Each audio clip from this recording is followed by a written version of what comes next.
Hey, Moolah Mob, what's going on? I'm still stuck in Tallua, Louisiana. I've been here for 2 days now. My load was supposed to drop in Terrell, Texas yesterday. But we're going to be talking about the items you would definitely need on the truck because of global warming. So stay tuned.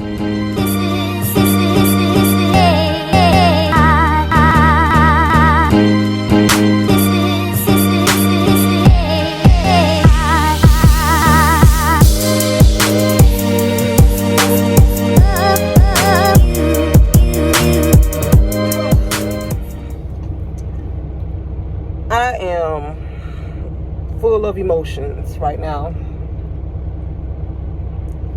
I am frustrated, angry, tired. I got a little bit of cabin fever. So I'm going to start from the beginning. I booked this load out of Lake City, Florida last week. Once I heard about the storm, I wanted to cancel the load. I went to cancel the load. But I was told I couldn't cancel the load because of weather. Now, mind you, the same day that I went to cancel the load, the trailer tire was flat. So I ended up going to the TA to have the tire fixed, and that ran my entire clock that day pretty much. And that was the day that I was supposed to pick up the load in Lake City, and I was in Tampa. So that was a bad sign right there already. Like, I think the universe was like, Pam, no, we need you to stay in Florida, sit your happy ass down, turn your bitch on. Yeah, because I do have a bitch side, and let them know you are not taking the load. But at the same time, my company name is on the door of my truck. And my slogan is delivering excellence on time. So I had to put myself in the customer's shoes. Okay, if I ordered a service or I paid for a service, then I'm expecting to get what I paid for. So I just decided to go ahead and pick up the load. So that was that was Monday or Tuesday. No, actually it was Monday because it was the 15th. So that was Monday. So I didn't get to pick the load up until Tuesday. So I picked the load up Tuesday out of Lake City, Florida. I'm like, oh Lord, like... So as I'm driving in, I get about 400 and something miles, which put me in Mississippi on US 49. I get a call from the agent telling me that, because I would have been on Wednesday, I would have been able to unload in Tyler, Texas. It was only like 900 and something miles. So I get a call from the agent telling me, the customer is closed due to the weather. So I'm pissed because in my mind, I'm like, it's okay for the customer to say they don't want or they're closed. But as a driver, I can't say I'm not taking the load because of weather. Y'all can close. So I was pissed about that. So I called my homeboy who works for the company that I drive for as well. And he was like, yeah, that happened to him before, where he couldn't cancel the load. And all they did was say that they'll reschedule it. They couldn't take it off him unless another driver picked up the load, yada, yada, yada, yada. So, once the agent called and told me that, I was like, okay, well, are they going to pay me layover? Because I'll be there tomorrow. So he's like, yeah, I'm going to work on that for you. I said, okay, cool. So I pull into this truck stop in Mississippi where I always would stay when I used to work for FFE. heading from Texas to Florida anyway. So I felt comfortable enough to stay there. They didn't have any bad weather. It was cold, but it was no snow or anything like that. And besides that, they have good pizza. So I shut it down there for the night because I'm like, okay, I can slow roll to Texas. I wake up the next morning, 7 a.m. I'm ready to roll out. I get to McGee, Mississippi. There's a Love's there. I think that's US 98, I'm not mistaken. I was going to fuel in Jackson, Mississippi, but something told me no. Jackson, Mississippi is a major city. It's just something didn't feel right. So I stopped at the Love's in McGee, Mississippi. No soon as I pulled in, because if you've been to this Mississippi and you're actually traveling, if you're traveling north, you know you can't see what's going on inside the truck stop. All you can see is trucks. You don't know that these trucks are actually, once you pull in, they in there sliding around on ice. Yeah. So I'm like, I get in and I get stuck a little bit, but I had my CB. They can talk that shit about CBs all they want, but CBs come in handy when they should come in handy. So I hear the driver behind me like, hey, are you stuck? I'm like, yeah, a little bit. So I back up and he's like, yeah, keep coming. So I was able to back up and get out of that patch of ice. I got me some fuel. I filled up, topped off. So as I was fueling up, it was an opening in front of the fuel aisle. So I'm like, maybe, because I didn't want to go back through the truck stop, through the parking lot. So I'm like, wonder if I can go out to the left. And as I'm walking, I'm looking at the ice on the ground, y'all. This ice was so thick. I've never seen anything like that in my life. I knew I was in trouble then. So, got back in my truck. Before I got back in my truck, I did ask, did they have any showers? Because I'm like, it's getting crazy out here. Take your shower. They was like, no, we don't have any running water. Everything is froze over. Damn. So I get back in my truck. I get on US 98. I didn't even get 5 miles. Roads are now starting to back up. Only the right lane is open. The left lane is full of ice.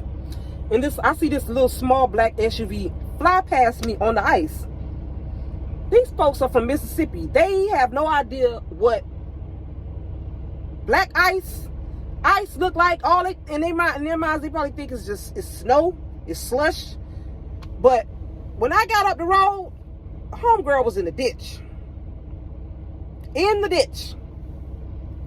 So I kept going. Now I'm starting to see the backup. Truck done jackknife up ahead.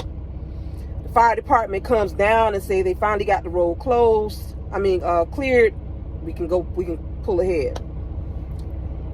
It's getting worse as I, drive more, further and further. Now I'm on 20. So now I'm going west. It's getting bad, y'all. I ain't gonna lie, I was shaking like booty meat. I was so scared because it was like lumps of ice.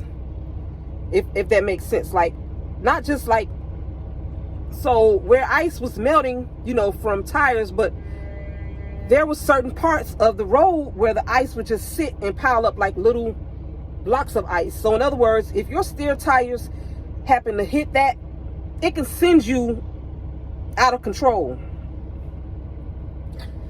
So I slow rolled through. Everybody slow rolled through. And of course it was, you got your super truckers. And it was 2 super truckers that decided to take the left lane. I got one behind me on the CB saying, man, y'all acting like y'all ain't never drove in ice before, in wet ground before. The right side is just water. He ain't saying no particular company or anything. He's just talking his shit. I got on the CB and I said, listen, it's because I know he can't see cars in front of me. I said, it's 2 cars in front of me. I'm trying to keep my space. You're more than welcome to go around. Or over. Your choice. Sure as shit stank. Those 2 trucks that was riding in their left lane, and they was doing every bit of 60, it looked like to me, was in a ditch up the road, holding traffic up. So I burned my clock. I did 169 miles when I got to Tola. Cheap ass earrings. When I got to Tola, Louisiana, and I was fortunate enough to find a spot at the TA, in the reserve spot. So I was fortunate enough. So that's where I was yesterday. So that was Wednesday. So I stayed there Wednesday and yesterday. And now I'm at the Loves today. That is across the street from the TA. And how I ended up at the Loves was, I already been watching the news. I've been listening to the CB on Facebook, Instagram. These places, these truck stops are running out of fuel. So I called the Loves and I'm like, hey, do you guys have fuel? They're like, yeah, we have fuel. My dumb ass leave my spot that I was in and go to, I had to go, when I pulled out, I had to go to my right. Because Warner had been stuck for 3 hours on ice in the exit of the TA. I'm talking about he had experienced drivers out there trying to help him get out of that ice. They had shovels, they had chisels, they had chains. Nothing could get him out, so he had to end up calling a tow. Luckily enough, it's not his truck, so the dime and the bill wasn't on him. But that was my thing. If my truck go into a ditch, somebody hits my truck, I get damage to my truck out here on this ice, all that's going to be worth more than the load I'm carrying. That, you know, or the pay for the load. It's not worth it in my mind. So I go to my right. It's a truck parked where he shouldn't be parked, and it's a car hauler. So his rack at the top, the very tip of it, my trailer would have hit that because it was a truck parked on the left side of me. So I had to kind of like maneuver. So I'm blowing my horn. He comes, sticks his head out, and I'm like, can you back up? He was stuck on the ice. He couldn't back up. He couldn't move forward. So he get out. He's trying to chisel. He uses some bleach to melt the ice. It's not melting because it's about this thick around his truck, around the tires of the truck. So I'm pissed now because I'm like, you know, I get it that we all, you know, have to shut down. But in a truck stop, there's just certain places that I just probably wouldn't chance parking. Because one, where he was parked, all it takes is the wrong driver to come around that curve. And yeah, because it was on a curve and the front of his shit would have been tore up.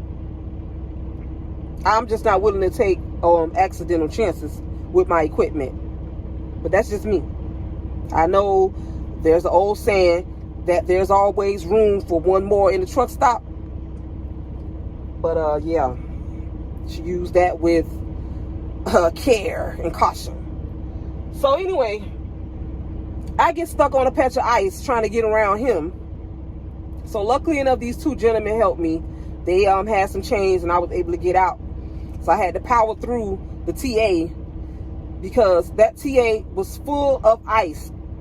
Nothing was clear, so I couldn't stop. And I'm saying to myself, Lord, please don't let another truck be coming because that I have to stop. Because if I lose traction and power, I'm going to be stuck on this ice. This is me trying to go to get some fuel now. So I make it out. I get across the street to the Loves. There's a long line to get in. So the Loves workers come out and they tell us, yeah, we don't have any fuel. We just ran out. So I end up parking here. That's how I ended up at the Loves. But I'm doing this video to tell you guys we are in global warming times. Okay, nothing is predictable anymore. And I know they like to say, if you got a chain up, shut it down. But you could actually end up, now that I'm seeing how it is out here, you could be driving, everything is beautiful, la-di-da, the birds are chirping and all that good shit, and all of a sudden snow is hitting the top of your truck. So it's not to get yourself in a situation, but to get yourself out of a situation. That's how you have to look at it when it comes to chains.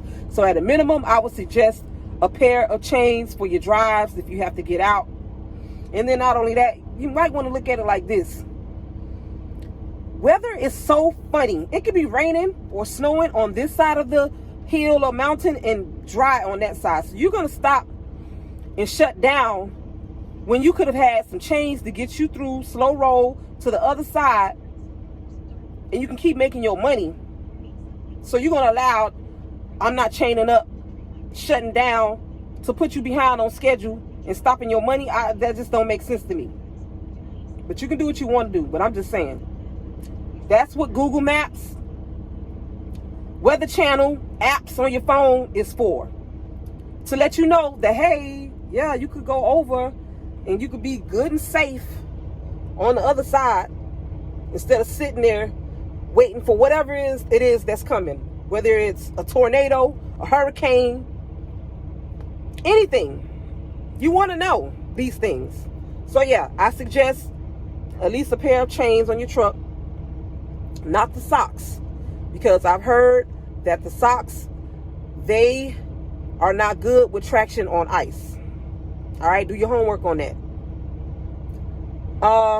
Water, I have a 4-quart. Let me see if I can show y'all. A 4-quart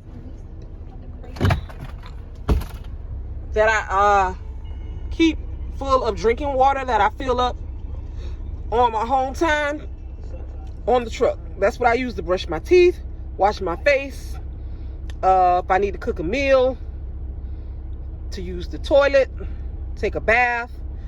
Of course, I have my overflow of snacks. A microwave is definitely a must, because this truck stop could have been out of power as well. You definitely want to have a power inverter, okay? I keep food in my fridge. I have food in my cupboards. Yeah, you just have to keep food on. All right, as many blankets as you can have, warm clothes, shoes that could give you some traction on ice. So weather boots is a must. A jump box. I have a Amazon truck store. The link is in my bio. I have used a jump box. I have one on my truck, and it does jump a truck. I know they say that it's a brotherhood, a sisterhood out here, but everybody ain't on that. And you might be in a place where you can't get a jump, or no one is around to give you a jump. And a lot of truck drivers don't have jumper cables in their truck. We have a lot of new drivers out here, and they don't understand what essentials on the truck mean. Heat or alcohol for your airlines is a must. Don't go pulling your trailer brakes when you park, when the degrees and it's freezing cold outside. You don't want your brakes to lock up or be frozen in the morning and you can't pull out. So only set your tractor brakes, which is the yellow button.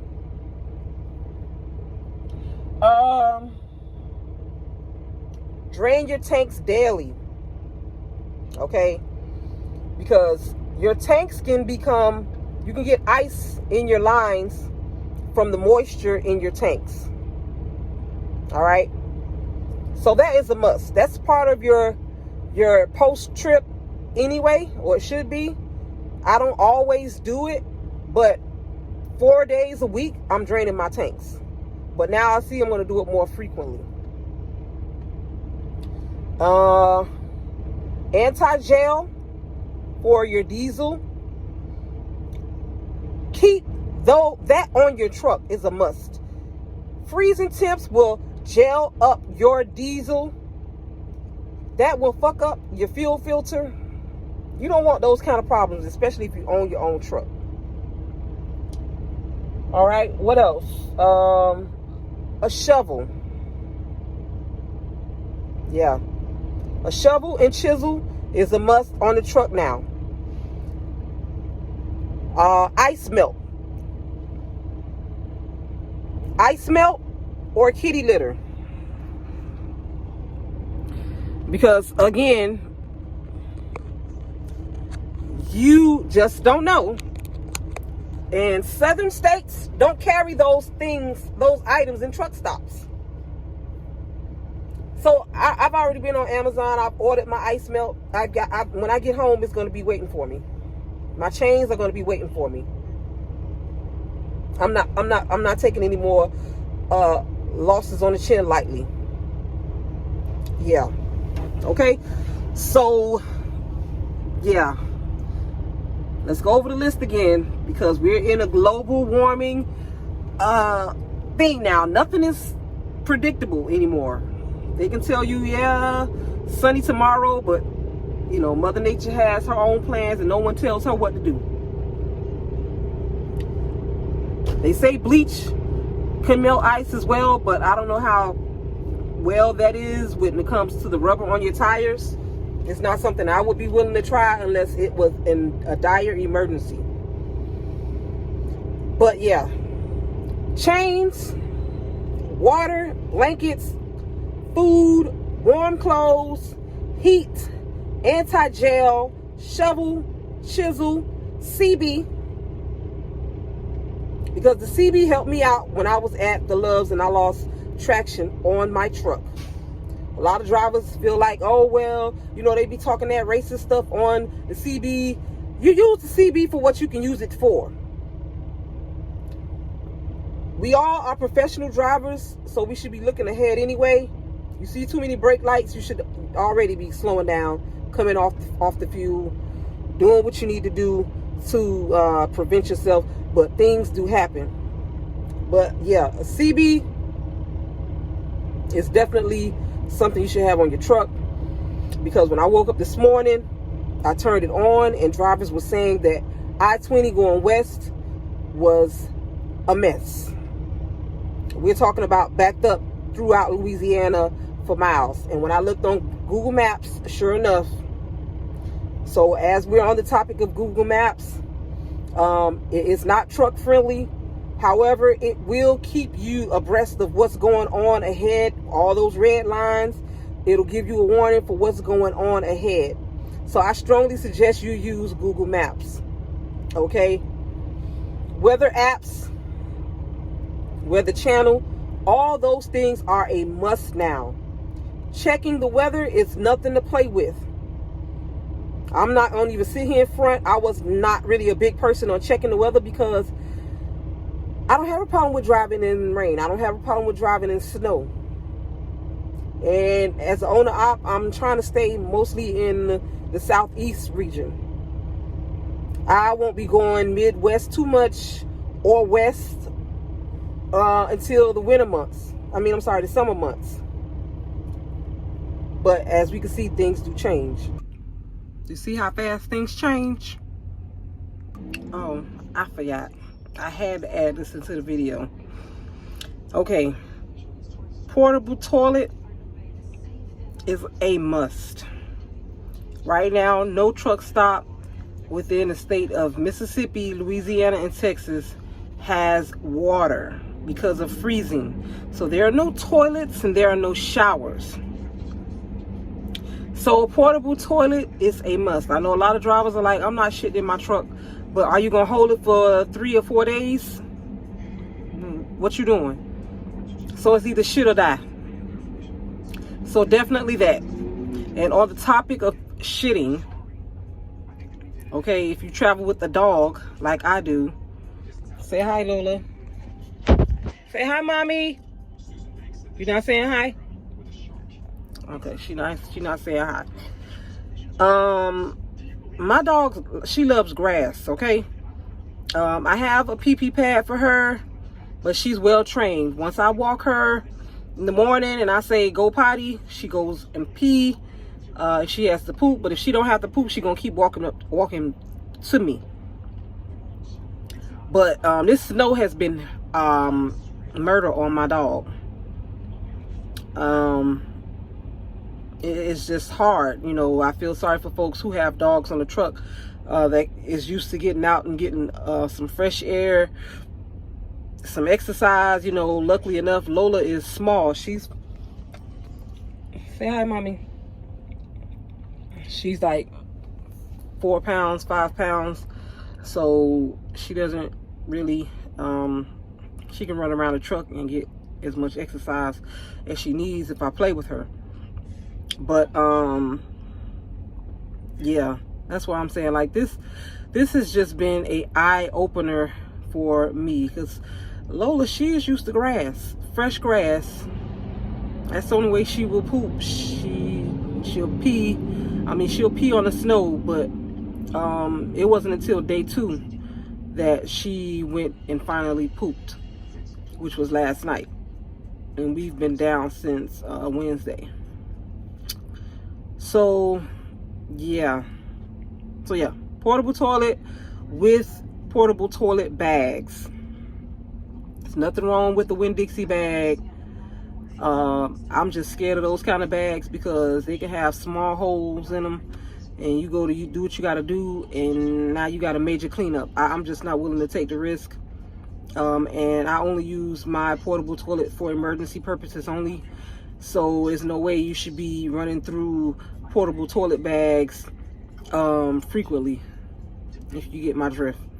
It should be only used for, you know, man, I'm not going to tell you what to do, but, you know. And, oh, on my stance with chains, I'm not a fan of chaining up. If I'm going through mountains and mountains of snow, then yeah, I'm shutting it down. But I would only use chains to get me through something light, you know, just to get to the other side if it's clear. All right, so that is a disclaimer. But yeah, so I hope I got everything this time. So yeah, please, y'all, please be prepared for anything out here. Anything. Have like, even with the power inverter, if I had a heater on my truck, I could turn my truck off and plug in the heater if you don't have an APU. So, I mean, anything that you could think of that you would need if you was home for a hurricane or a tornado, flood watch, anything like that, keep those things on your truck. So I'm going to be doing some modifications to my truck, so I can have more room and more space to store the things that I need on the truck. But yeah, this has been really bad. In a way, I'm kind of glad I got to experience it early on in my owner-operator career. So now I know what to do, what to expect if I'm ever caught in a situation like this again. But I want y'all to stay warm, stay safe. If you got any comments or questions, drop below. Don't forget to follow me on Instagram, Facebook, Snapchat, TikTok, Clubhouse, Twitter, all at the same username, Pamela Baby. I love you guys, and I'll talk to you later.